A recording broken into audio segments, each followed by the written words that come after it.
तब भगवान शिव बोले, हे ब्रह्मदेव, आपने अपनी कन्या को देखकर ये काम भाव कैसे उत्पन्न हो गए? यह आप जैसे वेदविद के लिए उचित नहीं है। हे विधाता, जैसी माता होती है वैसी ही जामी, बहन, पुत्रवधू आदि निकट संबंधी स्त्रियां होती हैं।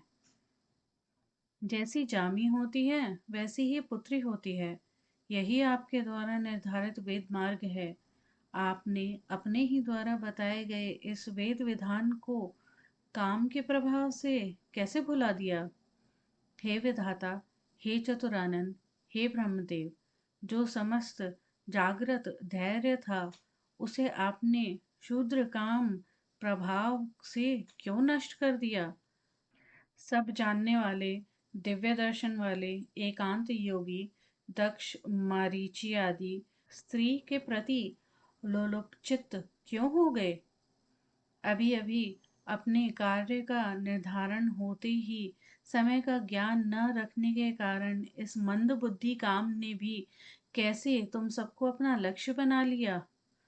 उस मुनिवर को धिक्कार है जिसके धैर्य को स्त्रियां बलपूर्वक आकर्षित करके उसका मन लोलुपता में डुबा देती हैं।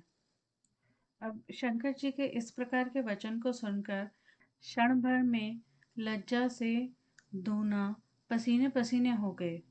तब ब्रह्मा ने अपनी इंद्रिय विकार का नियंत्रित कर काम रूपिणी संध्या को उसको ग्रहण करने की इच्छा रखते हुए भी छोड़ दिया।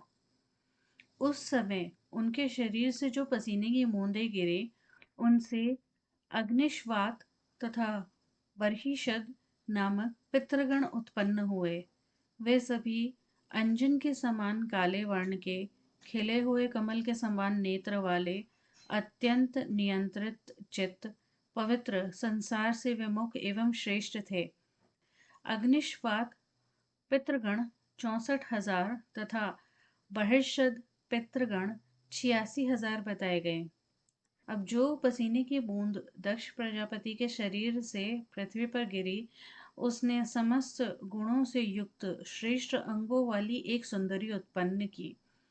वह पतले अंगों, पतली कटी तथा हल्की रोमावली जैसे शुभ लक्षणों से युक्त कोमल अंगों वाली, सुंदर दांत तथा तपे हुए सोने की आभा वाली थी।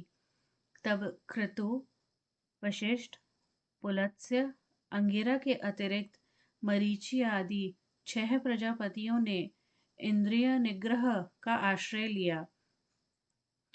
कृत आदि 4 प्रजापतियों के शरीर से जो स्वेद बिंदु भूमि पर गिरे उनसे अग्निश्वात तथा बहिर्षद गणों के अतिरिक्त अन्य पितृगण उत्पन्न हुए। वे सोमपा, आज्यपा, सुकालीन तथा हार्यभुक नाम के थे। वे सभी कव्यवाह कहे गए।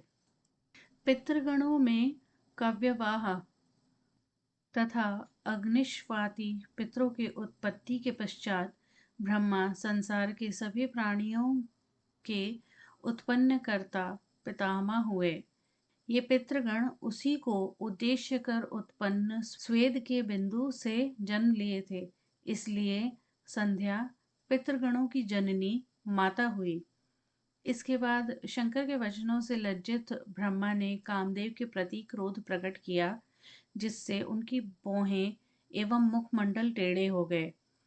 उस मन्मथ कामदेव ने ब्रह्मा के उस अभिप्राय को पहले ही जानकर भयवश अपने बाणों को शीघ्र ही भगवान शंकर एवं ब्रह्मा पर छोड़ दिया।